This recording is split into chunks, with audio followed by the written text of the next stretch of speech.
इस अध्याय में हम वस्तु के बारे में विस्तार से चर्चा करेंगे। मैटर यानी वस्तु और मटेरियल यानी पदार्थ। हर एक वस्तु किसी न किसी पदार्थ की बनी होती है। पदार्थ जैसे लकड़ी, लोहा, रबड़, प्लास्टिक इत्यादि। तो प्रश्न उठता है कि वस्तु किसे कहते हैं। वैज्ञानिकों के अनुसार हर एक वस्तु में दो गुणों का होना अनिवार्य है। एक है मास और दूसरा वॉल्यूम। मास यानी द्रव्यमान और वॉल्यूम यानी आयतन, जो जगह घेरे। उदाहरण के तौर पर पेंसिल एक वस्तु है क्योंकि उसमें मास भी है और वॉल्यूम भी। जबकि गुस्सा, प्रेम, नफरत ये भाव हैं। इनमें न तो द्रव्यमान होता है और न ही आयतन, इसलिए गुस्सा, प्रेम, नफरत इन्हें वस्तु नहीं बोल सकते।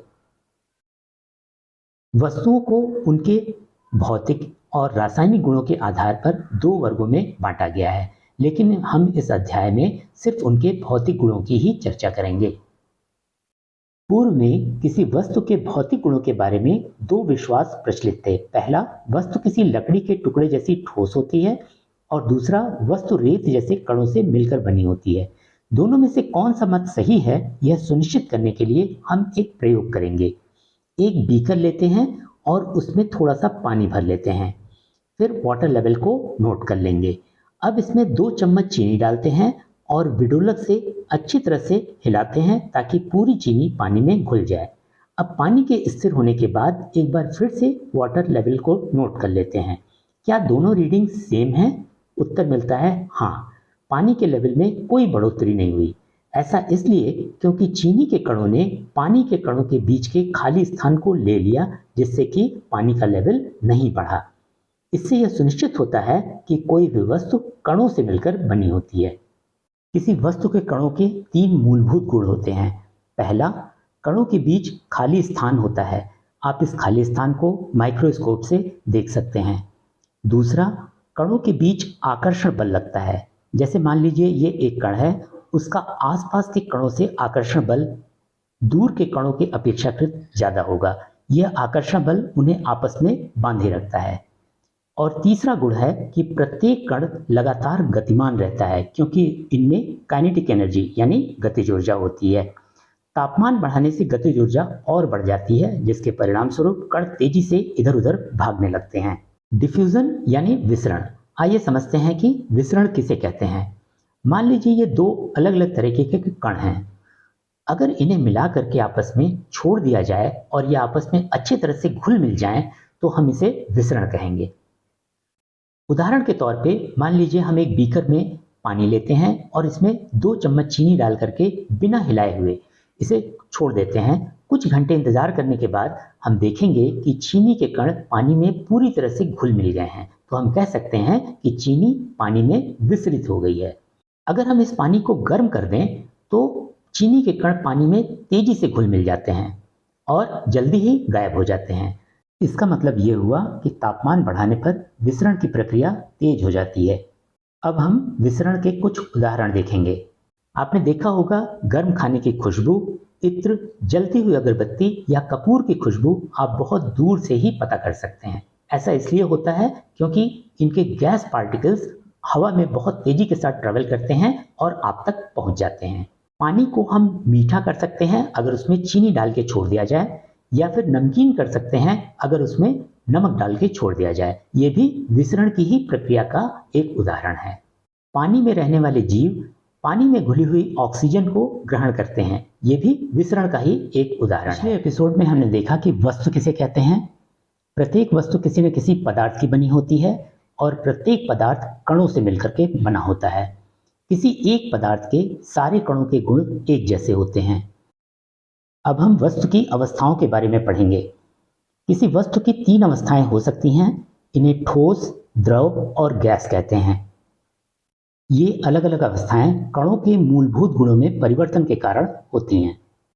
जैसे कणों के बीच की दूरी कम या ज़्यादा हो जाए, कणों के बीच आकर्षण बल कम या ज़्यादा हो जाए, कणों की गतिज ऊर्जा कम या ज़्यादा हो जाए। अब मान लीजिए कि ये 3 बिल्कुल एक जैसे दिखने वाले कंटेनर्स हैं। पहले में ठोस, दूसरे में द्रव और तीसरे में गैस भरी हुई है। यहाँ पे नंबर ऑफ पार्टिकल्स और उनके अरेंजमेंट को शो किया गया है। अब हम विभिन्न गुणों के आधार पर इनका तुलनात्मक अध्ययन करेंगे। इस चित्र से स्पष्ट है कि दिए हुए वॉल्यूम में नंबर ऑफ पार्टिकल्स सॉलिड में सबसे ज़्यादा और गैस में सबसे कम होते हैं। इसका मतलब सॉलिड का घनत्व तो सबसे ज़्यादा और गैस का घनत्व तो सबसे कम होता है।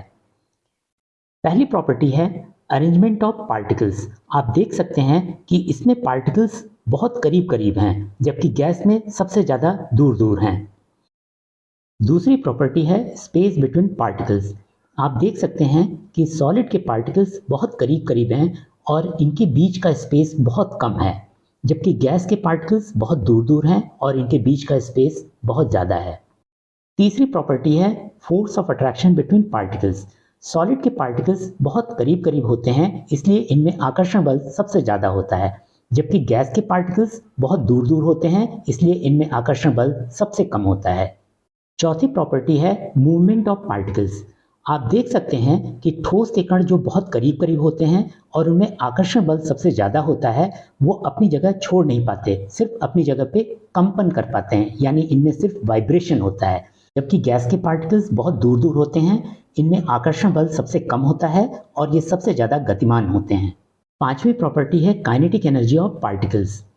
ठोस के कणों की काइनेटिक एनर्जी सबसे कम होती है, जबकि गैस के कणों की काइनेटिक एनर्जी सबसे ज़्यादा होती है, जिसकी वजह से ये फ्रीली इधर उधर मूव करते हैं। अगली प्रॉपर्टी है शेप यानी आकार। ठोस का आकार निश्चित होता है, जैसे पेन, पेंसिल, किताब, इनका आकार निश्चित होता है, जबकि द्रव का आकार निश्चित नहीं होता। ये जिस भी बर्तन में डाले जाते हैं उसी का आकार ग्रहण कर लेते हैं। गैस का कोई आकार नहीं होता। अगली प्रॉपर्टी है वॉल्यूम यानी आयतन। ठोस का आयतन निश्चित होता है, जैसे कोई बॉक्स कितनी जगह घेरेगा यह निश्चित है। उसी तरह से द्रव का आयतन भी निश्चित होता है, जैसे हम कहते हैं 5 लीटर पानी, 2 लीटर तेल। लेकिन गैस का आयतन निश्चित नहीं होता। गैस जिस भी कंटेनर में भरी जाती है उस कंटेनर का आयतन ही गैस का आयतन हो जाता है। अगली प्रॉपर्टी है रिजिडिटी। पहले इस शब्द का मतलब समझते हैं। फिजिक्स में रिजिड बॉडी का मतलब होता है एक ठोस वस्तु जो कि अपना आकार न बदले, चाहे उस पर कितनी भी ताकत लगा ली जाए। अगर अधिक फोर्स लगाएंगे तो वो बॉडी टूट सकती है, लेकिन अपना आकार नहीं बदलेगी। जैसे एक पेंसिल है, उस पर कितनी भी ताकत लगा लें, पेंसिल के हम शेप को चेंज नहीं कर सकते, वो टूट भले ही जाए। आप देख सकते हैं कि किसी सॉलिड बॉडी की रिजिडिटी सबसे ज़्यादा होगी, लिक्विड की उससे कम और गैस की 0। अगली प्रॉपर्टी है कंप्रेसिबिलिटी। कंप्रेसिबिलिटी यानी संपीडन। अब इस टर्म का अर्थ समझते हैं। ये एक सिरिंज है जो कि 3 भागों से मिलकर बनी है। इस भाग को बोलते हैं सिलेंडर, पीछे वाला पिस्टन और सबसे आगे निडल। अब जब हम पिस्टन को ऊपर से बल लगा करके पुश करते हैं अंदर, तो अंदर ये जो हवा भरी हुई है वो कंप्रेस्ड होती है। अगर इसमें हवा की जगह लिक्विड भरा होता तो ऊपर से ज़्यादा फोर्स लगाना पड़ता, और अगर सॉलिड होता तो शायद ये मूव भी नहीं करता। तो हम कह सकते हैं कि गैसेस में सबसे ज़्यादा कंप्रेशन होता है और सॉलिड्स में 0 या नगण्य। संपीड़न की प्रक्रिया में प्रेशर बढ़ता है और वॉल्यूम कम होता है। कंप्रेशन का ठीक उल्टा है डीकंप्रेशन या एक्सपेंशन, जिसमें प्रेशर कम होता है और वॉल्यूम बढ़ता है। अगली प्रॉपर्टी है फ्लूइडिटी या बहने का गुण। बहने का गुण सबसे ज़्यादा गैसेस में पाया जाता है, फिर द्रव में, और ठोस में बिल्कुल भी नहीं पाया जाता। लास्ट प्रॉपर्टी है डिफ्यूजन यानी विसरण। जैसा कि हमने पढ़ा है कि जब 2 पदार्थ खुद ब खुद एक दूसरे से अच्छी तरह घुल मिल जाएं तो इस प्रक्रिया को हम विसरण कहते हैं। सॉलिड टू सॉलिड विसरण सबसे कम और गैस टू गैस सबसे ज़्यादा होता है। अब हम इनके कुछ उदाहरण देखेंगे। सॉलिड टू लिक्विड जैसे चीनी का पानी में मिलना, सॉलिड टू गैस जैसे कपूर का हवा में मिलना, लिक्विड टू सॉलिड जैसे seepage on walls, liquid to liquid जैसे फ्रूट जूस का पानी में मिलना, लिक्विड टू गैस जैसे कोहरे का हवा में मिलना, gas to solid rubber sponge, gas to liquid oxygen in water, gas to gas oxygen in air. Solid to solid विसरण रेयर होता है। इसका एक एग्जाम्पल हो सकता है जैसे घर की टाइल पे टोमेटो सॉस गिर जाए और उसे महीनों या सालों के लिए छोड़ दिया जाए, तो धीरे धीरे उसका पानी वाला अंश उड़ जाता है और टोमेटो सॉस टाइल के अंदर विसरित हो जाती है। बाहर से बाद में उसे कितना भी साफ कर लिया जाए, लेकिन टाइल उस जगह गंदी ही दिखाई देगी। अभी अभी हमने पढ़ा कि गैसेस आर हाईली कंप्रेसिबल। इस फीचर का प्रयोग करके छोटे छोटे एलपीजी और सीएनजी सिलेंडर्स में ढेर सारी गैस भर करके आसानी से इधर से उधर ले जा सकते हैं। एक प्रश्न आता है कि गैस सिलेंडर्स स्टील की मोटी चादर के क्यों बने होते हैं। तो जैसा कि हम जानते हैं कि गैस पार्टिकल्स की काइनेटिक एनर्जी सबसे ज़्यादा होती है। जिस भी कंटेनर में गैस भरी जाती है, ये पार्टिकल्स न सिर्फ आपस में लगातार टकराते रहते हैं, बल्कि कंटेनर की दीवारों को अंदर से लगातार टक्कर मारते रहते हैं और उन पर दबाव बनाते हैं। इस दबाव को सहन करने के लिए कंटेनर का मजबूत होना बेहद ज़रूरी है, इसलिए इसे स्टील की मोटी चादर से बनाया जाता है। तापमान या दबाव में परिवर्तन करने से पदार्थ की अवस्था में परिवर्तन किया जा सकता है। चलिए देखते हैं कैसे। पहले तापमान में बदलाव का असर देखेंगे। धीरे धीरे बढ़ता हुआ तापमान कणों की गतिज ऊर्जा को बढ़ा देता है और दूसरे कणों के साथ आकर्षण बल को कम कर देता है, जिसके परिणाम स्वरूप ठोस के कण जो पहले अपने स्थान पर कंपन कर रहे थे, अब आकर्षण बल के बंधन से मुक्त होकर इधर उधर भागने लगते हैं। इस प्रक्रिया में ठोस पहले द्रव में और फिर गैस में परिवर्तित हो जाता है। अवस्था परिवर्तन के समय क्या क्या होता है, चलिए एक प्रयोग के माध्यम से इसे समझते हैं। एक बीकर में बर्फ के कुछ टुकड़े डाल दिए और तापमान नापने के लिए एक थर्मामीटर लगा दिया। अब एक बंसन बर्नर की मदद से बीकर को गर्म करना शुरू किया। आरंभ में बर्फ का तापमान -20 डिग्री सेंटीग्रेड था। अब बर्फ का तापमान धीरे धीरे बढ़ना शुरू होता है और 0 डिग्री सेंटीग्रेड तक पहुंच जाता है, लेकिन अभी तक बर्फ पिघलना शुरू नहीं होती। 0 डिग्री सेंटीग्रेड बर्फ का गलनांक है, यानी अब बर्फ पिघलना शुरू होगी। परिभाषा अनुसार एक एटमॉस्फेरिक प्रेशर पे गलनांक वह न्यूनतम तापमान है जिस पर ठोस द्रव में परिवर्तित होना शुरू होता है। जब तक पूरी बर्फ पिघल नहीं जाती, तब तक तापमान 0 डिग्री सेंटीग्रेड बना रहता है। इसका मतलब ठोस से द्रव अवस्था परिवर्तन के समय तापमान स्थिर रहता है। अब यही क्रम दोहराया जाएगा, बस ठोस की जगह द्रव और द्रव की जगह गैस आ जाएगी। चलिए देखते हैं कैसे। ऊष्मा पाकर बर्फ का तापमान -20 डिग्री से 0 डिग्री सेंटीग्रेड हो गया था, लेकिन बर्फ पिघलनी शुरू नहीं हुई थी। उसी प्रकार ऊष्मा पाकर पानी का तापमान 0 डिग्री सेंटीग्रेड से 100 डिग्री सेंटीग्रेड हो जाएगा, लेकिन भाप बननी शुरू नहीं होगी। 0 डिग्री सेंटीग्रेड जो बर्फ का गलनांक है, उस तापमान पर बर्फ पिघलनी शुरू हुई थी और जब तक पूरी बर्फ पिघल नहीं गई, तब तक तापमान 0 डिग्री सेंटीग्रेड पर स्थिर बना रहा। उसी प्रकार 100 डिग्री सेंटीग्रेड जो पानी का क्वथनांक है, पानी उबलना शुरू होता है और जब तक पूरा पानी उबल नहीं जाता, तापमान 100 डिग्री सेंटीग्रेड पर स्थिर बना रहता है और इसी तापमान पर भाप बननी शुरू हो जाती है। हमने ठोस से गैस में परिवर्तन के क्रम को समझ लिया। अब हम कुछ कीवर्ड्स को समझेंगे। पहला है मेल्टिंग पॉइंट यानी गलनांक। एक एटमॉस्फेरिक प्रेशर पे गलनांक वह न्यूनतम तापमान है जिस पर ठोस द्रव में परिवर्तित होना शुरू हो जाता है। दूसरा कीवर्ड है फ्यूजन यानी संलयन। ठोस से द्रव में परिवर्तन की प्रक्रिया को संलयन कहते हैं। तीसरा कीवर्ड है लैटेंट हीट ऑफ फ्यूजन यानी गलन की गुप्त ऊष्मा। पहले हम गुप्त ऊष्मा के मतलब को समझेंगे। हमने देखा कि लगातार ऊष्मा देने से लगातार तापमान नहीं बढ़ता। अवस्था परिवर्तन के समय तापमान स्थिर रहता है। अवस्था परिवर्तन के समय पदार्थ द्वारा अवशोषित ऊष्मा को गुप्त ऊष्मा कहा जाता है, क्योंकि यह तापमान नहीं बढ़ाती बल्कि अवस्था परिवर्तन के काम आती है, जैसे बर्फ को गलाने और पानी को खौलाने के काम आती है। परिभाषा अनुसार गलन की गुप्त ऊष्मा वह ऊष्मा है जो एक एटमॉस्फेरिक प्रेशर और गलनांक पे 1 किलोग्राम ठोस को द्रव में बदल देती है। चौथा कीवर्ड है बॉइलिंग पॉइंट यानी क्वथनांक। परिभाषा अनुसार एक एटमॉस्फेरिक प्रेशर पे क्वथनांक वह तापमान है जिस पर द्रव गैस में परिवर्तित होना शुरू हो जाता है। पांचवा कीवर्ड है वेपराइजेशन यानी वाष्पीकरण। परिभाषा अनुसार ठोस या द्रव के गैस अवस्था में परिवर्तन की प्रक्रिया को वाष्पीकरण कहते हैं। छठा कीवर्ड है लैटेंट हीट ऑफ वेपराइजेशन यानी वाष्पीकरण की गुप्त ऊष्मा। परिभाषा अनुसार वाष्पीकरण की गुप्त ऊष्मा वह ऊष्मा है जो एक एटमॉस्फेरिक प्रेशर और क्वथनांक पे 1 किलोग्राम द्रव को गैस में बदल देती है। अब हम ठोस से गैस में परिवर्तन की प्रक्रिया को ग्राफ पे प्लॉट करेंगे। बिंदु ए पर पदार्थ ठोस अवस्था में है, यानी -20 डिग्री सेंटीग्रेड पर बर्फ है। बिंदु ए से बी के बीच में बर्फ का तापमान बढ़कर 0 डिग्री सेंटीग्रेड हो जाता है। बिंदु बी से सी के बीच में तापमान 0 डिग्री सेंटीग्रेड पर स्थिर रहता है और बर्फ पानी में बदल जाती है। बिंदु सी से डी के बीच में पानी का तापमान 0 डिग्री सेंटीग्रेड से बढ़कर 100 डिग्री सेंटीग्रेड तक पहुंच जाता है। बिंदु डी से ई के बीच में तापमान 100 डिग्री सेंटीग्रेड पर स्थिर रहता है और पानी भाप में बदल जाता है। बिंदु ई से एफ के बीच में भाप का तापमान बढ़ता है। हीटिंग की प्रक्रिया से ठोस को द्रव में और द्रव को गैस में परिवर्तित करते हैं। इसके विपरीत कूलिंग की प्रक्रिया से गैस को द्रव में और द्रव को ठोस में परिवर्तित करते हैं। ठोस के द्रव में बदलने की प्रक्रिया को फ्यूजन या संलयन कहते हैं। द्रव के गैस में बदलने की प्रक्रिया को वेपराइजेशन या वाष्पीकरण कहते हैं। गैस से द्रव में बदलने की प्रक्रिया को कंडेंसेशन यानी संघनन कहते हैं। द्रव से ठोस में बदलने की प्रक्रिया को सॉलिडिफिकेशन यानी जमना कहते हैं। यह संभव है कि ठोस से सीधे गैस या गैस से सीधे ठोस में अवस्था परिवर्तन हो जाए। ठोस से गैस में परिवर्तित होने की प्रक्रिया को सब्लिमेशन यानी ऊर्ध्वपातन कहते हैं। गैस से ठोस में परिवर्तन की प्रक्रिया को डिपोजिशन यानी जमना कहते हैं।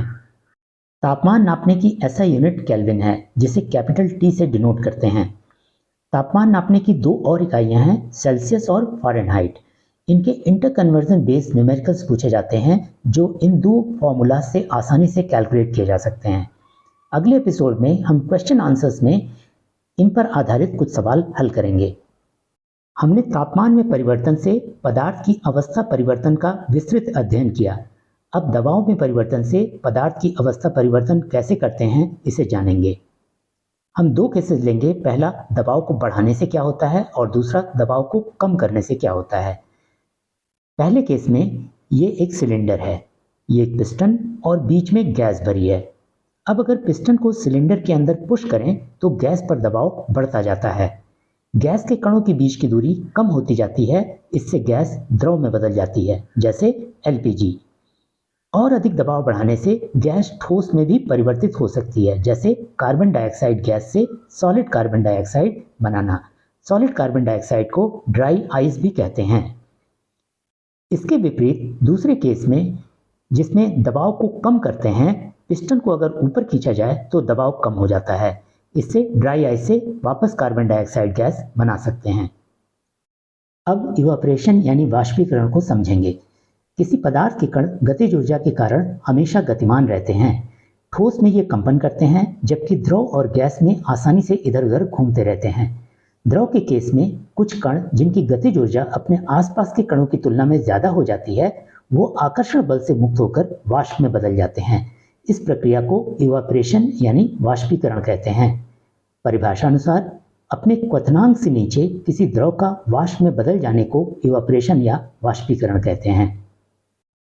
अब आप ये सवाल पूछ सकते हैं कि इवापोरेशन और वेपराइजेशन दोनों ही वाष्पीकरण है, तो दोनों में अंतर क्या है। दोनों में मूलभूत अंतर यह है कि इवापोरेशन में द्रव अपने क्वथनांक से नीचे वाष्प में बदलता है, जबकि वेपराइजेशन में अपने क्वथनांक पर वाष्प में बदलता है। 4 कारक वाष्पीकरण के लिए जिम्मेदार होते हैं। पहला सतह का क्षेत्रफल, दूसरा तापमान, तीसरा ह्यूमिडिटी यानी नमी या आर्द्रता और चौथा हवा की रफ्तार। वाष्पीकरण सतह पर होने वाली प्रक्रिया है। सतह का क्षेत्रफल बढ़ाने से वाष्पीकरण बढ़ जाता है, जैसे गीले कपड़े फैलाकर रखने से जल्दी सूख जाते हैं। तापमान बढ़ाने से द्रव के कणों की गतिज ऊर्जा बढ़ जाती है, जिससे ज्यादा कण वाष्पीकृत होने लगते हैं और वाष्पीकरण की प्रक्रिया तेज हो जाती है। नमी या आर्द्रता का अर्थ है कि हवा में पानी का अंश कितना है। आर्द्रता अधिक होने से हवा में पानी का अंश पहले से ही ज्यादा होता है, जिसके कारण वाष्पीकरण की प्रक्रिया धीमी हो जाती है। हवा की रफ्तार अधिक होने से वह अपने साथ ज्यादा से ज्यादा पानी की बूंदों को उड़ा ले जाती है, जिसके परिणाम स्वरूप वाष्पीकरण की प्रक्रिया तेज हो जाती है। वाष्पीकरण का प्रभाव। वाष्पीकरण के कारण आसपास की हवा ठंडी हो जाती है। ऐसा इसलिए होता है क्योंकि द्रव के कण आसपास की हवा से ऊष्मा पाकर वाष्पीकृत हो जाते हैं, जिसके फलस्वरूप आसपास की हवा ठंडी हो जाती है। अब हम 2 प्रश्न देखेंगे। गर्मियों में सूती कपड़े क्यों पहनते हैं? गर्मियों में पसीना अधिक आता है। सूती कपड़े त्वचा से पसीने को सोख लेते हैं और वह वाष्पीकृत हो जाता है। वाष्पीकरण के प्रभाव के कारण त्वचा को ठंडक मिलती है। दूसरा प्रश्न है, ठंडे पानी से भरे ग्लास में बाहर की तरफ पानी की बूंदें जमी हुई क्यों दिखाई देती हैं? इसका उत्तर है हवा में उपस्थित पानी की बूंदें जब ग्लास की बाहरी सतह के संपर्क में आती हैं तो वह अपनी ऊष्मा खो देती हैं और पानी की बूंदों में परिवर्तित हो जाती हैं, जिन्हें हम ग्लास की बाहरी सतह पर इकट्ठा हुआ देखते हैं। अब हम इस अध्याय के प्रश्नोत्तर देखेंगे। पहला प्रश्न है, इनमें से वस्तु कौन कौन है? हमने पढ़ा है कि किसी वस्तु में दो गुण होने अनिवार्य हैं, पहला द्रव्यमान और दूसरा आयतन। पहला है चेयर यानी कुर्सी। कुर्सी में द्रव्यमान भी होता है और आयतन भी, इसलिए कुर्सी एक वस्तु है। दूसरा एयर यानी हवा। हवा गैसों का मिश्रण है, इसलिए इसमें द्रव्यमान और आयतन दोनों होगा, यानी हवा एक वस्तु है। तीसरा है लव यानी प्रेम। यह एक भाव है जिसमें न तो द्रव्यमान है और न ही आयतन, इसलिए प्रेम वस्तु नहीं है। चौथा है स्मेल यानी गंध। हम गैस के कणों को सूंघते हैं, इसलिए गंध एक वस्तु हुई। अगला है हेट यानी नफरत। यह भी एक भाव है जिसे वस्तु नहीं कह सकते। अगला है आमंड्स यानी बादाम। इसमें द्रव्यमान भी है और आयतन भी, इसलिए यह एक वस्तु है। अगला है थॉट यानी सोच। यह एक भाव है, इसलिए इसे वस्तु नहीं बोल सकते। अगला है कोल्ड यानी ठंड। यह एक एहसास है, इसमें न तो द्रव्यमान होता है और न ही आयतन, इसलिए यह भी वस्तु नहीं है। लेमन वाटर यानी नींबू पानी, यह एक वस्तु है। स्मेल ऑफ परफ्यूम यानी इत्र की गंध, जिसमें कि गैस के कण होते हैं, यह भी एक वस्तु है। दूसरा प्रश्न है, गर्म खाने की खुशबू दूर से ही पता चल जाती है, जबकि ठंडे खाने की खुशबू लेने के लिए उसके समीप जाना पड़ता है। इसका उत्तर है गर्म खाने की खुशबू में गैस के कण होते हैं। तापमान अधिक होने से इनकी गतिज ऊर्जा बहुत ज़्यादा होती है और ये हवा में बहुत दूर तक जाते हैं, जिसके कारण हमें गर्म खाने की खुशबू दूर से ही पता चल जाती है। इसके विपरीत ठंडे खाने के कणों की गतिज ऊर्जा बहुत कम होती है और ये हवा में थोड़ी दूर भी नहीं जा पाते, इसलिए हमें ठंडे खाने की खुशबू लेने के लिए उसके पास जाना पड़ता है। तीसरा प्रश्न है, एक तैराक स्विमिंग पूल में पानी को चीरता हुआ जाता है, पदार्थ का कौन सा गुण इसमें दिखाई देता है? उत्तर है किसी द्रव के कणों के बीच की दूरी ठोस से ज्यादा और गैस से कम होती है, जबकि कणों के बीच आकर्षण बल ठोस से कम और गैस से ज्यादा होता है। इस कारण पानी को चीरना हवा को चीरने से मुश्किल लेकिन ठोस को चीरने से आसान होता है। इसका संक्षिप्त उत्तर है पदार्थ के कणों के बीच की दूरी। चौथा प्रश्न है, पदार्थ के कणों के कौन कौन से गुण होते हैं? हमने पढ़ रखा है कि पदार्थ के कणों के 3 मूलभूत गुण होते हैं। पहला, पदार्थ के कणों के बीच दूरी होती है। दूसरा, पदार्थ के कण एक दूसरे को आकर्षित करते हैं। और तीसरा, पदार्थ के कणों में गतिज ऊर्जा होती है। पांचवा प्रश्न है, एक इकाई आयतन के द्रव्यमान को घनत्व कहते हैं। घनत्व बराबर द्रव्यमान बटे आयतन। इन्हें बढ़ते हुए घनत्व के क्रम में लिखिए। हवा, चिमनी से निकलता धुआं, शहद, पानी, चॉक, रुई और लोहा।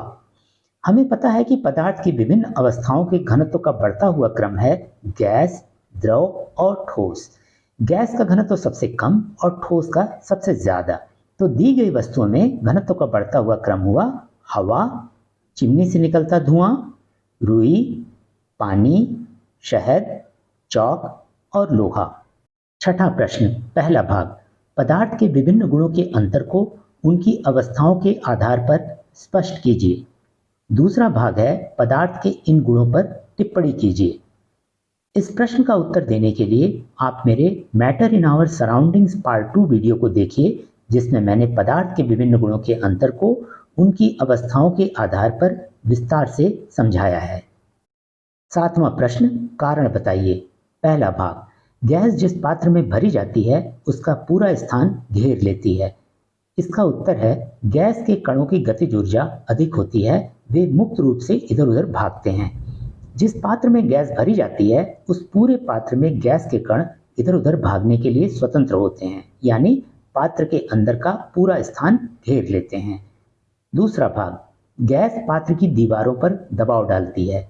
इसका उत्तर है गैस के कण अपनी अधिक गतिज ऊर्जा के कारण पात्र के अंदर इधर उधर भागते हैं। इस क्रम में न सिर्फ वे आपस में बार बार टकराते हैं बल्कि पात्र की दीवारों पर भी टक्कर मारते रहते हैं। इस लगातार टक्कर से पात्र की दीवारों पर दबाव उत्पन्न होता है, यानी गैस पात्र की दीवारों पर अंदर से दबाव डालती है। तीसरा भाग, लकड़ी की मेज को ठोस कहते हैं। इसका उत्तर है लकड़ी की मेज में ठोस के सभी गुण पाए जाते हैं, जैसे इसका आकार और आयतन निश्चित है, इस पर बल लगाकर इसका आकार नहीं बदल सकते, इसमें बहने का गुण नहीं होता और इसका घनत्व बहुत ज्यादा होता है। चौथा भाग, हम हवा में आसानी से अपना हाथ घुमा सकते हैं, लेकिन लकड़ी के टुकड़े को तोड़ने के लिए एक कराटे एक्सपर्ट चाहिए। इसका उत्तर है हवा जो कि गैसों का मिश्रण है, इसके कण बहुत दूर दूर होते हैं और इनके बीच का आकर्षण बल बहुत कम होता है, इसलिए हमारे हाथ हवा को आसानी से चीर सकते हैं। जबकि लकड़ी का टुकड़ा जो कि ठोस है, उसके कण बहुत पास पास होते हैं और उनमें आकर्षण बल बहुत ज्यादा होता है, इसलिए लकड़ी के टुकड़े को तोड़ने के लिए एक कराटे एक्सपर्ट चाहिए। आठवां प्रश्न, सामान्यतः द्रव का घनत्व ठोस के घनत्व से कम होता है, लेकिन आपने देखा होगा कि बर्फ पानी पर तैरती है, ऐसा क्यों?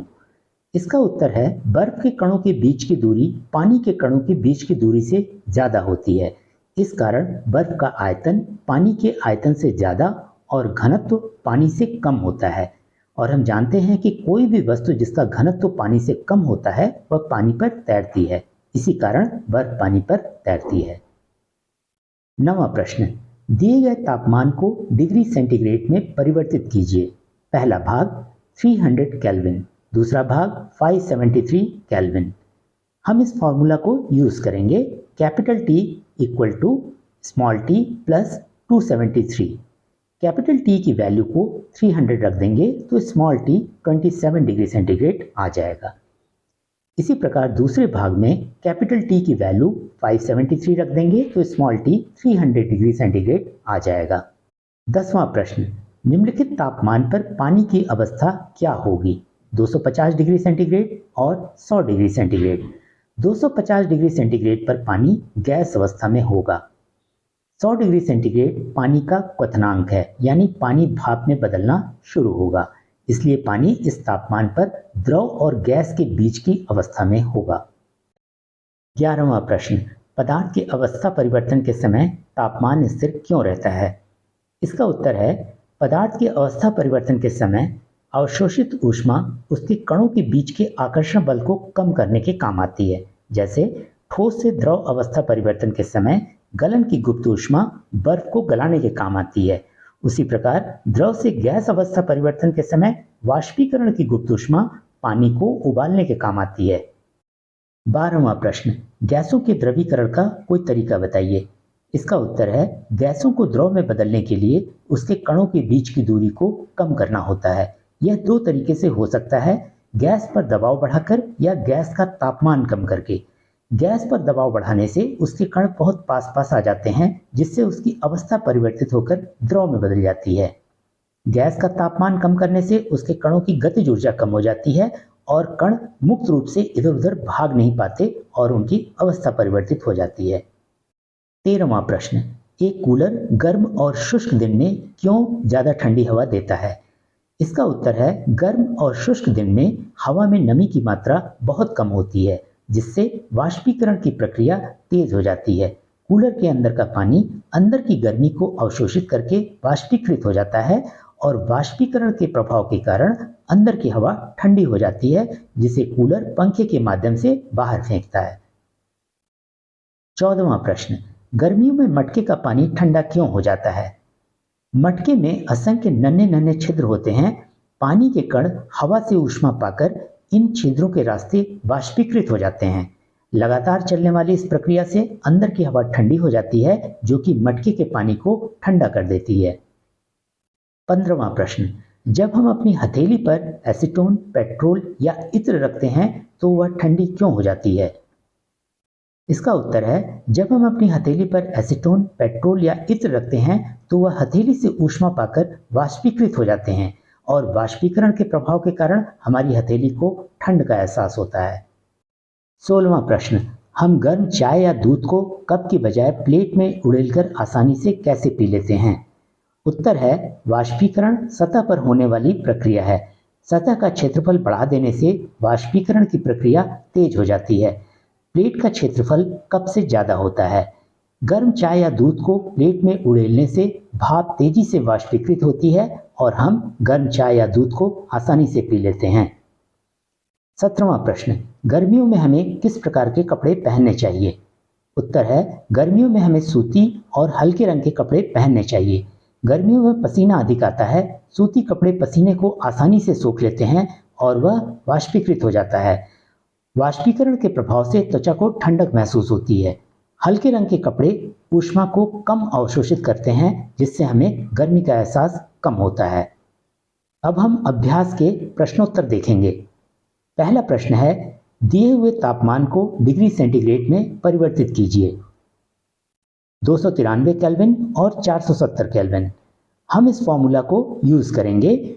Capital T equal to small t plus 273। यहाँ कैपिटल T केल्विन में तापमान है और स्मॉल t डिग्री सेंटीग्रेड में। कैपिटल T की वैल्यू को 293 रख देंगे तो स्मॉल t 20 डिग्री सेंटीग्रेड आ जाएगा। इसी प्रकार कैपिटल T की वैल्यू को 470 रख देंगे तो स्मॉल t 197 डिग्री आ जाएगा। दूसरा प्रश्न, दिए हुए तापमान को केल्विन में परिवर्तित कीजिए। हम फिर उसी फॉर्मूला को यूज करेंगे। Capital T is equal to small t plus 273। यहाँ स्मॉल t की वैल्यू 25 रखेंगे तो कैपिटल T 298 केल्विन आ जाएगा। इसी प्रकार स्मॉल t की वैल्यू 373 रखेंगे तो कैपिटल T 646 केल्विन आ जाएगा। तीसरा प्रश्न, कारण बताइए। पहला भाग है, नैपथलीन बॉल्स हवा में खुला रखने से गायब हो जाती हैं। इसका उत्तर है, नैपथलीन बॉल्स को जब हवा में खुला छोड़ा जाता है तो उसके कण सीधे गैस के कणों में बदल जाते हैं। किसी ठोस का सीधे गैस में परिवर्तित होने की प्रक्रिया को ऊर्ध्वपातन कहते हैं। इसी कारण नैपथलीन बॉल्स का कोई ठोस अवशेष नहीं बचता। दूसरा भाग है, इत्र की खुशबू दूर से ही पता चल जाती है। इसका उत्तर है, इत्र के कण हवा के कणों में विसरित हो जाते हैं। उनकी गतिज ऊर्जा बहुत ज्यादा होती है जिससे वे दूर तक जाते हैं। इसी कारण हमें उनकी खुशबू दूर से ही पता चल जाती है। चौथा प्रश्न, पानी, चीनी और ऑक्सीजन को उनके कणों के आकर्षण बल के बढ़ते क्रम में लिखिए। हम जानते हैं कि पदार्थ के कणों के बीच आकर्षण बल सबसे कम गैस में और सबसे ज्यादा ठोस में होता है। तो बढ़ता हुआ क्रम हुआ ऑक्सीजन, पानी और चीनी। पांचवा प्रश्न, 25 डिग्री सेंटीग्रेड, 0 डिग्री सेंटीग्रेड और 100 डिग्री सेंटीग्रेड पर पानी किस अवस्था में होगा? 25 डिग्री सेंटीग्रेड पर पानी द्रव अवस्था में होगा। 0 डिग्री सेंटीग्रेड पर पानी ठोस अवस्था में होगा, बर्फ के रूप में। 100 डिग्री सेंटीग्रेड पर पानी गैस अवस्था में होगा, भाप के रूप में। छठा प्रश्न, कोई दो कारण बताइए कि कमरे के तापमान पर पानी द्रव अवस्था में होता है। कमरे के तापमान पर पानी द्रव के दो गुण दर्शाता है। पहला, यह जिस पात्र में डाला जाता है उसी का आकार ले लेता है और दूसरा, इसमें बहने का गुण होता है। दूसरा भाग है, कमरे के तापमान पर लोहे की अलमारी एक ठोस है। कमरे के तापमान पर लोहे की अलमारी ठोस के दो गुणों को दर्शाती है। पहला, इसका आकार निश्चित है और दूसरा, बल लगाकर इसका आकार नहीं बदला जा सकता, यानी यह एक रिजिड बॉडी है।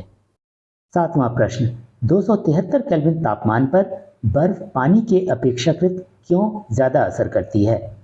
उत्तर है, 273 केल्विन यानी 0 डिग्री सेंटीग्रेड तापमान बर्फ का गलनांक है। इस तापमान पर बर्फ पिघलना शुरू होती है। पिघलने के लिए यह गलन की गुप्त ऊष्मा को अवशोषित करती है जो असरकारी होती है। इसी तापमान के पानी में यह ऊष्मा नहीं होती। आठवां प्रश्न, खौलते हुए पानी या भाप किससे ज्यादा जलन महसूस होगी? उत्तर है, भाप से। भाप जब पानी में बदलती है तो वाष्पीकरण की गुप्त ऊष्मा को छोड़ती है, जिस कारण भाप से जलने में जलन ज्यादा महसूस होती है। उसी तापमान के खौलते पानी में यह ऊष्मा नहीं होती। नवां प्रश्न, दिए गए चित्र में ए, बी, सी, डी, ई और एफ के नाम बताइए। उत्तर है, ए जो कि ठोस से द्रव में बदलने की प्रक्रिया है, फ्यूजन या संलयन कहलाती है। बी जो कि द्रव से गैस में बदलने की प्रक्रिया है, वेपराइजेशन या वाष्पीकरण कहलाती है। सी जो कि गैस से द्रव में बदलने की प्रक्रिया है, कंडेंसेशन या संघनन कहलाती है। डी जो कि द्रव से ठोस में बदलने की प्रक्रिया है, सॉलिडिफिकेशन या जमना कहलाती है। ई जो कि ठोस से सीधे गैस में बदलने की प्रक्रिया है, सब्लिमेशन या ऊर्ध्वपातन कहलाती है। F जो कि गैस से ठोस में बदलने की प्रक्रिया है, डिपोजिशन या जमना कहलाती है। कंपटीशन लेवल प्रश्नोत्तर शुरू करने से पहले हम एक और प्रक्रिया के बारे में बात करेंगे जो कि विसरण से काफी मिलती जुलती है। यह है ऑस्मोसिस यानी परासरण। परासरण की प्रक्रिया में विलायक के कण कम सांद्रता वाले विलयन से अधिक सांद्रता वाले विलयन की ओर एक अर्ध पारगम्य झिल्ली से होते हुए गतिमान रहते हैं। आइए इसे गहराई से समझते हैं। यह एक बीकर है, इसके बीच में एक अर्ध पारगम्य झिल्ली रख दी। अर्ध पारगम्य झिल्ली का अर्थ है कि यह पदार्थ के कुछ कणों को पार जाने देगी और कुछ को नहीं। अब बीकर के दोनों भागों में बराबर आयतन का पानी भर लिया। दाएं भाग में 2 चम्मच चीनी डाल दिया और बाएं भाग में 10 चम्मच। मतलब दाएं भाग के विलयन की सांद्रता कम और बाएं भाग के विलयन की सांद्रता अधिक होगी। पानी के कण दोनों तरफ से झिल्ली के आर पार जाने की कोशिश करेंगे। दाईं तरफ चीनी के कणों की संख्या कम होने के कारण पानी के कणों के रास्ते में अवरोध कम होगा, जिसके कारण पानी के कण दाईं से बाईं तरफ अपेक्षाकृत आसानी से चलायमान होंगे। यानी पानी के कण कम सांद्रता वाले विलयन से ज्यादा सांद्रता वाले विलयन की ओर गतिमान होंगे। इस तरह धीरे धीरे दोनों तरफ के विलयन की सांद्रता बराबर हो जाएगी। इस प्रक्रिया को परासरण कहते हैं। पौधों में जड़ों से पत्तियों तथा अन्य भागों तक पानी का पहुंचना परासरण प्रक्रिया का एक उदाहरण है। परासरण और विसरण में अंतर। परासरण और विसरण में मूलतः 2 अंतर हैं। पहला, परासरण प्रक्रिया में एक अर्ध पारगम्य झिल्ली का होना अनिवार्य है, जबकि विसरण प्रक्रिया में नहीं। दूसरा, परासरण की प्रक्रिया केवल द्रव माध्यम में होती है, जबकि विसरण की प्रक्रिया ठोस, द्रव तथा गैस तीनों माध्यमों में होती है। इवापोरेशन और वेपराइजेशन में अंतर। इन 2 तरह के वाष्पीकरण में मूल अंतर है, इवापोरेशन द्रव के क्वथनांक से नीचे तापमान पर होता है, जबकि वेपराइजेशन द्रव के क्वथनांक पर शुरू होता है।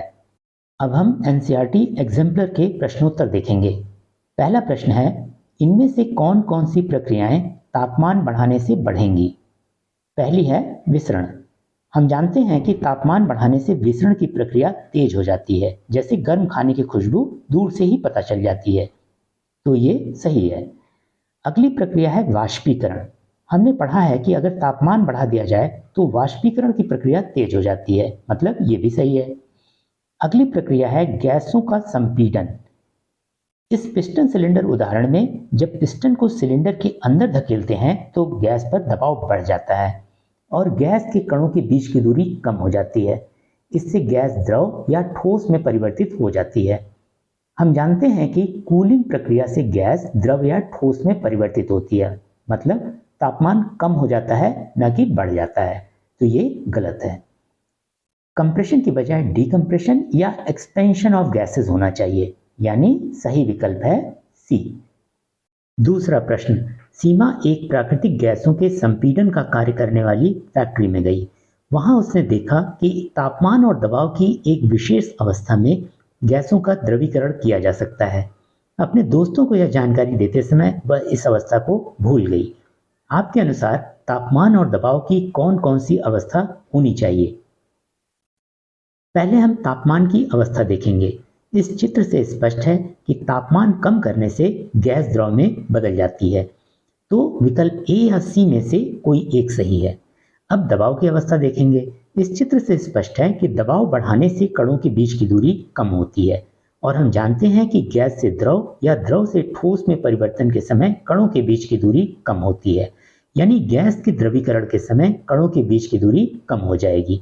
इसलिए सही विकल्प है कम तापमान और अधिक दबाव, यानी विकल्प सी।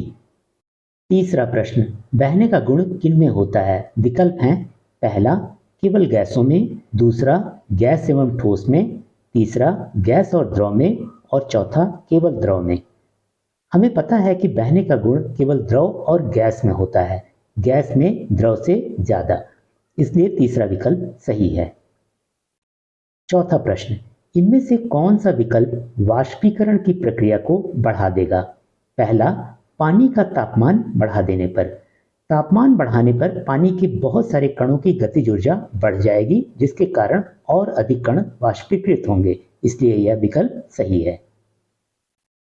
चलिए बाकी विकल्पों को भी देख लेते हैं।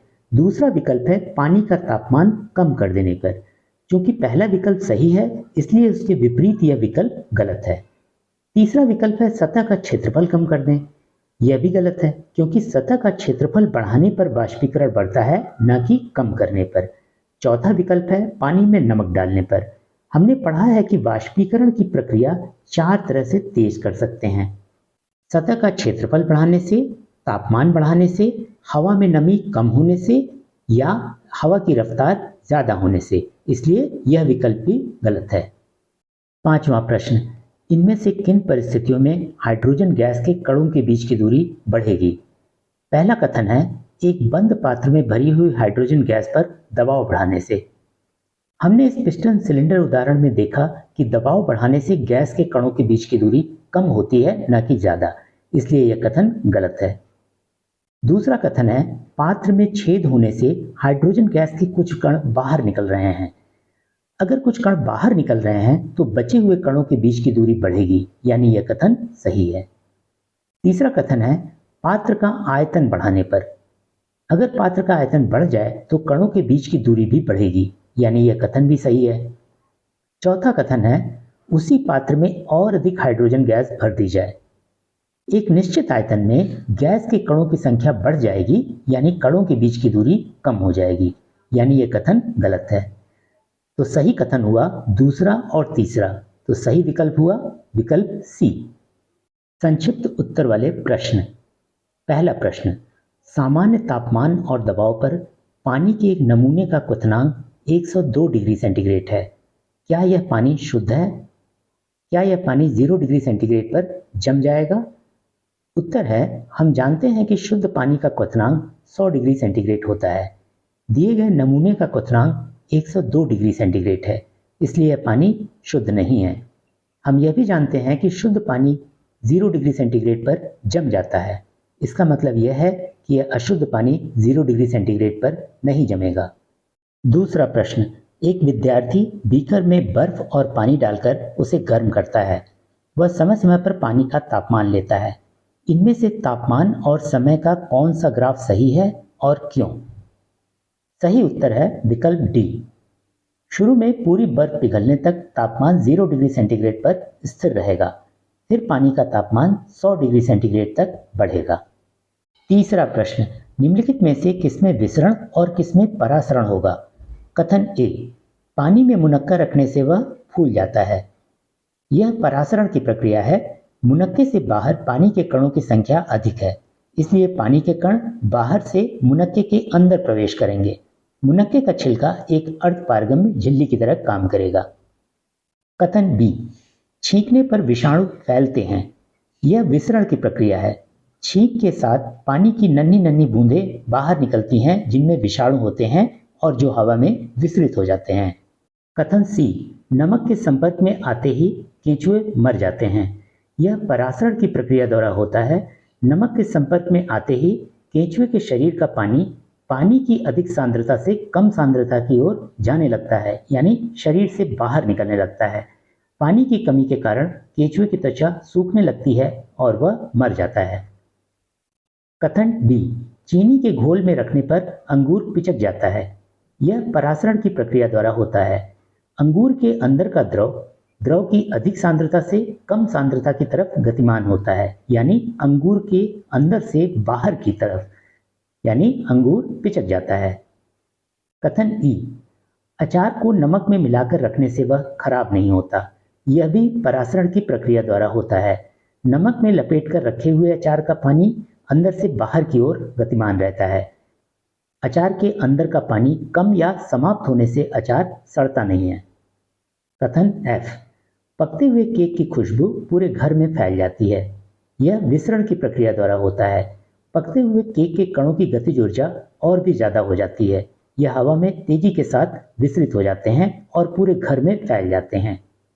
कथन जी, पानी में रहने वाले जीव पानी में घुली ऑक्सीजन को ग्रहण करते हैं। यह भी विसरण की प्रक्रिया द्वारा होता है। ऑक्सीजन आसपास के वातावरण से पानी में विसरित हो जाती है। यही ऑक्सीजन पानी में रहने वाले जीव ग्रहण करते हैं। विस्तृत व्याख्या वाले प्रश्न। पहला प्रश्न, आपके अध्यापक ने आपको नैप्थलीन और अमोनियम क्लोराइड का मिश्रण दिया। इन्हें अलग करने की कोई विधि बताइए। इसका उत्तर है, दिए गए मिश्रण को एक प्लेट में फैलाकर रखिए। इस प्लेट को एक बंद पात्र में रख दीजिए। अब इस पात्र को धीरे धीरे गर्म कीजिए। नैप्थलीन, जिसमें ऊर्ध्वपातन का गुण होता है, यानी यह ठोस से सीधे गैस में बदल जाती है।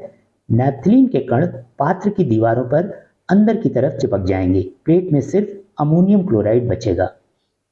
दूसरा प्रश्न, आपको एक पार्टी में अपनी पसंदीदा कमीज पहनकर जाना है, परंतु यह धोने के उपरांत अभी भी गीली है। इसे झटपट सुखाने का कोई तरीका बताइए।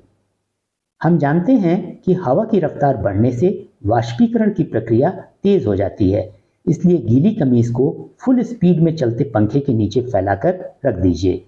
तेज हवा कमीज के अंदर के पानी के कणों को उड़ा ले जाएगी और कमीज जल्दी ही सूख जाएगी। अब हम ओलंपियाड के कुछ प्रश्नोत्तर देखेंगे। इसे मैंने एनएसओ ओलंपियाड वर्कबुक से लिया है। पहला प्रश्न है, सही शब्दों का चयन करके 3 रिक्त स्थान भरने हैं। पहला रिक्त स्थान है, ठोस में यह सबसे ज्यादा होता है। बहने का गुण, घनत्व या कठोरता। इनमें से बहने का गुण गलत है, जबकि घनत्व या कठोरता दोनों में से कोई एक सही है। दूसरा रिक्त स्थान है, गैसों में यह सबसे ज्यादा होता है। घनत्व, बहने का गुण या संपीडन।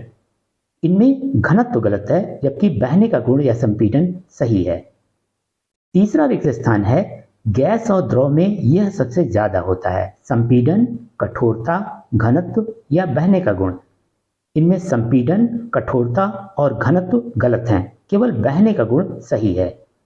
इसलिए सही विकल्प है डी, जिसमें तीनों रिक्त स्थानों पर सही सही शब्द आएंगे। दूसरा प्रश्न, इसमें 2 कथन दिए गए हैं। पहले देखना है कि दोनों कथन सही हैं या गलत, और दूसरा कथन पहले कथन की सही व्याख्या करता है या नहीं। पहला कथन है, सूखी बर्फ के एक टुकड़े को हवा में खुला छोड़ देने पर वह छोटा होता जाता है। हम जानते हैं कि सूखी बर्फ को ठोस कार्बन डाइऑक्साइड भी कहते हैं। कमरे के तापमान पर यह ऊर्ध्वपातन का गुण दर्शाती है, यानी हवा में खुला छोड़ देने से यह ठोस से सीधे गैस में परिवर्तित हो जाती है। इससे इसका आकार छोटा होता जाता है, मतलब यह कथन सही है। दूसरा कथन है, सूखी बर्फ में ऊर्ध्वपातन का गुण होता है, जो कि सही है। मतलब दोनों कथन सही हैं और दूसरा कथन पहले कथन की सटीक व्याख्या करता है। चलिए हम अब विकल्प देखते हैं। पहला विकल्प है, दोनों कथन सत्य हैं और दूसरा कथन पहले कथन की सही व्याख्या है, मतलब यही विकल्प सही है। तीसरा प्रश्न, एक पदार्थ P का गलनांक -220 डिग्री सेंटीग्रेड और क्वथनांक -185 डिग्री सेंटीग्रेड है। इनमें से किन तापमान के बीच में यह पदार्थ द्रव अवस्था में होगा? हम जानते हैं कि बर्फ का गलनांक 0 डिग्री सेंटीग्रेड होता है और पानी का क्वथनांक 100 डिग्री सेंटीग्रेड। 0 डिग्री सेंटीग्रेड से 100 डिग्री सेंटीग्रेड के बीच पानी द्रव अवस्था में होता है। इसी प्रकार यह पदार्थ P भी -220 डिग्री सेंटीग्रेड और -185 डिग्री सेंटीग्रेड के बीच द्रव अवस्था में होगा। मान लीजिए यह तापमान स्केल है। अब हम सभी विकल्पों को देखेंगे। पहला विकल्प है -175 डिग्री सेंटीग्रेड से -210 डिग्री सेंटीग्रेड। -175 डिग्री सेंटीग्रेड तापमान -185 डिग्री सेंटीग्रेड से ज्यादा है, मतलब यह विकल्प गलत है। दूसरा विकल्प है -190 डिग्री सेंटीग्रेड से -225 degree centigrade. -225 degree centigrade -220 degree centigrade से कम है, इसलिए यह विकल्प भी गलत है। तीसरा विकल्प है -200 डिग्री सेंटीग्रेड से -160 degree centigrade. -160 degree centigrade -185 degree centigrade से ज्यादा है, इसलिए यह विकल्प भी गलत है। चौथा विकल्प है -195 डिग्री सेंटीग्रेड से -215 डिग्री सेंटीग्रेड। दोनों ही तापमान -220 डिग्री सेंटीग्रेड और -185 डिग्री सेंटीग्रेड के बीच हैं, मतलब यही विकल्प सही है। चौथा प्रश्न, 3 पदार्थ P, Q और R का गलनांक और क्वथनांक दिया गया है। इन पदार्थों के बारे में इनमें से कौन सा कथन गलत है? पहला है, कमरे के तापमान पर पदार्थ P का आयतन निश्चित है लेकिन आकार नहीं। हम जानते हैं कि किसी द्रव का आयतन निश्चित होता है लेकिन आकार नहीं, यानी P द्रव अवस्था में है। हम यह भी जानते हैं कि कोई भी पदार्थ अपने गलनांक और क्वथनांक के बीच के तापमान पर द्रव अवस्था में होता है। कमरे का तापमान 23 डिग्री सेंटीग्रेड और 60 डिग्री सेंटीग्रेड के बीच होगा। यानी P द्रव अवस्था में है, इसलिए विकल्प ए सही है। दूसरा है कमरे के तापमान पर पदार्थ Q के कणों के बीच की दूरी अधिकतम है। इसका मतलब पदार्थ Q गैस अवस्था में है। हम जानते हैं कि कोई भी पदार्थ अपने क्वथनांक या उससे ऊपर तापमान पर गैस अवस्था में होता है। पदार्थ Q का क्वथनांक 20 डिग्री सेंटीग्रेड दिया हुआ है। कमरे का तापमान इससे ऊपर होगा, यानी पदार्थ Q गैस अवस्था में है, तो यह विकल्प भी सही हुआ। तीसरा है कमरे के तापमान पर पदार्थ R के कणों के बीच आकर्षण बल अधिकतम है। इसका मतलब पदार्थ R ठोस अवस्था में है। पदार्थ R का गलनांक 65 डिग्री सेंटीग्रेड दिया गया है। कमरे का तापमान इससे बहुत कम है, यानी पदार्थ R द्रव अवस्था में नहीं बदला है, अर्थात यह ठोस अवस्था में है, इसलिए यह विकल्प भी सही है। अंतिम विकल्प है इनमें से कोई नहीं, मतलब विकल्प A, B और C में से कोई भी गलत नहीं है, इसलिए विकल्प D सही है। पांचवा प्रश्न, पदार्थ X के तापमान और अवस्था परिवर्तन के ग्राफ का अध्ययन कीजिए और सही विकल्प का चयन कीजिए। पदार्थ X बिंदु P पर ठोस अवस्था में है। बिंदु P से Q के बीच में इसका तापमान बढ़ता है। बिंदु Q पर यह ठोस से द्रव में परिवर्तित होना शुरू होता है। 273 केल्विन तापमान इसका गलनांक है। बिंदु R पर यह द्रव में परिवर्तित हो जाता है। बिंदु R से S के बीच में द्रव का तापमान बढ़ता है। बिंदु S पर यह गैस अवस्था में परिवर्तित होना शुरू होता है। 373 केल्विन तापमान इसका क्वथनांक है।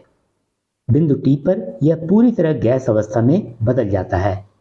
बिंदु T के बाद इस पदार्थ का गैस अवस्था में तापमान बढ़ता है। विकल्प A है बिंदु 1 पर यह पदार्थ ठोस अवस्था में है, जो कि सही है। बिंदु 3 पर द्रव अवस्था में है, यह भी सही है, और बिंदु 5 पर गैस अवस्था में, यह भी सही है। इसका मतलब विकल्प A सही है। विकल्प B है QR गलन की गुप्त ऊष्मा को दर्शाता है, जो कि सही है। ST वाष्पीकरण की गुप्त ऊष्मा को दर्शाता है, यह भी सही है, यानी यह विकल्प भी सही है। विकल्प C है QR पर पदार्थ ठोस एवं द्रव दोनों अवस्थाओं में है। यह सही है क्योंकि बिंदु Q पर यह ठोस से द्रव में परिवर्तित होना शुरू होता है तथा बिंदु R पर पूरी तरह से ठोस से द्रव में परिवर्तित हो जाता है। इसी प्रकार ST के बीच में यह पदार्थ द्रव और गैस अवस्था के बीच में होगा, इसलिए यह विकल्प भी सही है। विकल्प D है उपरोक्त सभी, यानी A, B और C सभी सही हैं, तो यह विकल्प सही हुआ। आप कंपटीशन लेवल के और भी सवाल हल कर सकते हैं। लिंक्स नीचे डिस्क्रिप्शन बॉक्स में दी हुई हैं। यदि आपको कोई प्रश्न पूछना है तो हमारे डिस्कॉर्ड सर्वर को ज्वाइन कर सकते हैं। अगर आपने हमारा चैनल अभी तक सब्सक्राइब नहीं किया है तो अवश्य कीजिए।